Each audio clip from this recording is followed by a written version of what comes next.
Imagine stretching a rubber band. Pull it twice as far, it points the same way but gets longer. That's scalar multiplication of vectors. Let's learn how.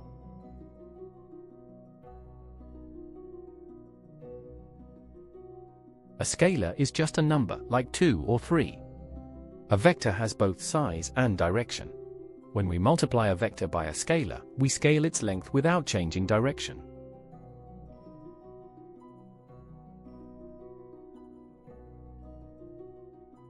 To multiply, just multiply each component.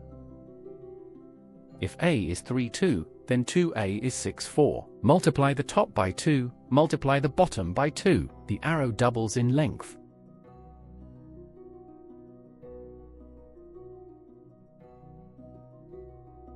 A negative scalar reverses the direction. -1 times a flips the arrow backwards. -2 times a flips it and doubles it. The sign controls direction.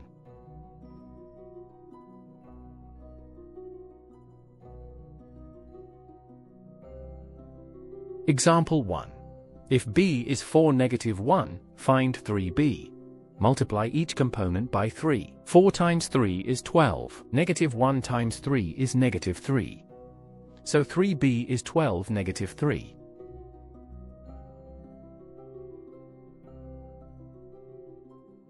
See on the graph? The vector 3b points the same direction as b, but it's 3 times longer. Same direction, bigger size. That's scalar multiplication.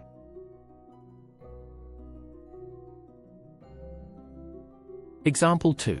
If p is 2, 6, find -½ times p. Half of 2 is 1, make it negative gives -1. Half of 6 is 3, negative gives -3.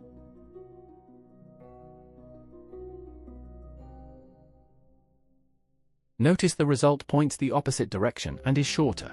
These two vectors are parallel because one is a scalar multiple of the other. That's the key test for parallel vectors.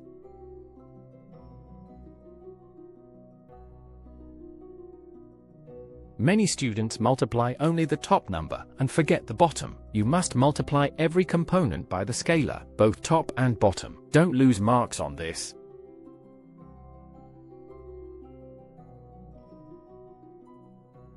Remember, scale all parts.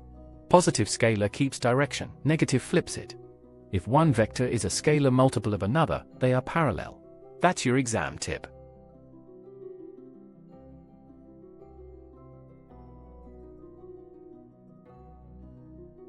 Subscribe to Ovasaabi for more lessons like this. Visit ovasaabi.com to access notes and practice questions.